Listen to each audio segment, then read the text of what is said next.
Hello friends, இன்னைக்கு நம்ம பார்க்க போறது கமகமன முட்டை பிரியாணி பார்க்க போறோம். ஹலோ ஃப்ரெண்ட்ஸ், இன்னைக்கு நம்ம பார்க்க போறது முட்டை பிரியாணி. எல்லாரும் எனி டைம் நம்ம மட்டன் பிரியாணி, சிக்கன் பிரியாணி, பிரான் பிரியாணி சாப்பிட்டு போர் அடிச்சிடுச்சு. இப்போ நம்ம முட்டை பிரியாணி பார்க்கலாம். எப்படி செய்வோம்னு பார்க்கலாம் வாங்க. இப்போ நான் அடுப்பு பற்ற வச்சு குக்கர் வச்சிருக்கேன். நம்ம எப்படி செய்யறோம்னு பார்க்க போறோம். இப்போ குக்கர் சூடாயிடுச்சு, ஹீட் ஆயிடுச்சு. இப்போ நம்ம ஆயில் ஊற்றிக்கலாம். நான் ஒரு 150 கிராம் ஆயில் ஊற்றிருக்கேன். ஆயில் சூடாகட்டும் ஃப்ரெண்ட்ஸ்.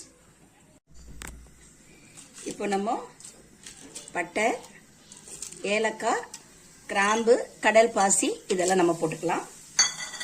2 பே லீஃப் போட்டுக்குவோம். சூடாகட்டும்.